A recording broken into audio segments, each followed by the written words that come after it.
Several years ago, a colleague of mine told me a story. It's going to relate to today's video, which is about data.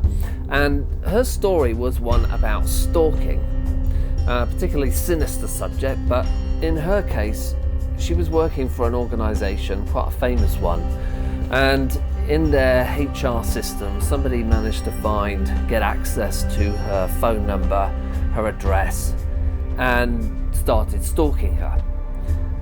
And so quite often when we think about data security, we talk about it in the context of security, compliance, but there's also this personal element where we start to think about what would happen if our information, which we would think is securely stored within our employer's systems, got into the wrong hands, and even if those hands are the same people that we might work with.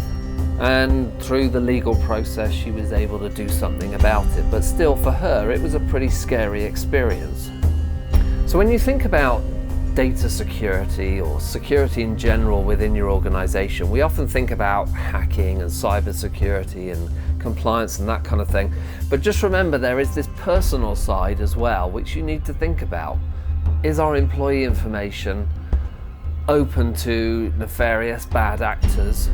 And what would be the impact of that information getting into the wrong hands? So the second part of this video is where we get a little bit more technical, and we're going to talk about Oracle's ERP HCM Cloud and the functionality that will help you, if you're not using it already, to secure information, including person information, a person being an employee or indeed a person, of course, and how this can help you secure their data to help prevent some of these incidents of stalking or otherwise information falling into the wrong hands for things like identity theft and so on.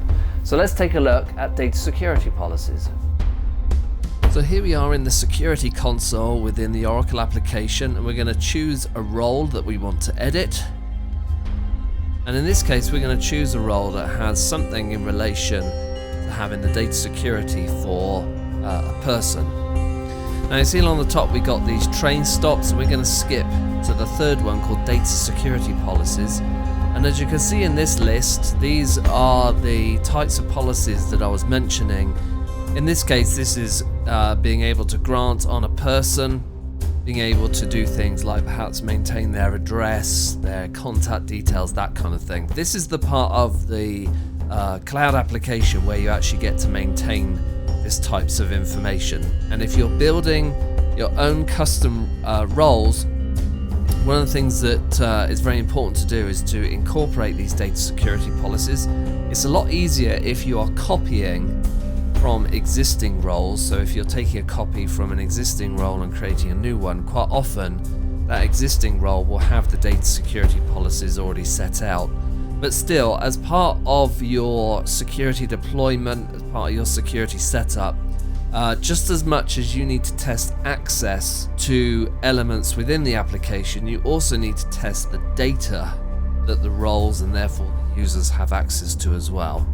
So something to keep in mind as you're deploying security is not just who has access to what, but what data can they work with once they get there.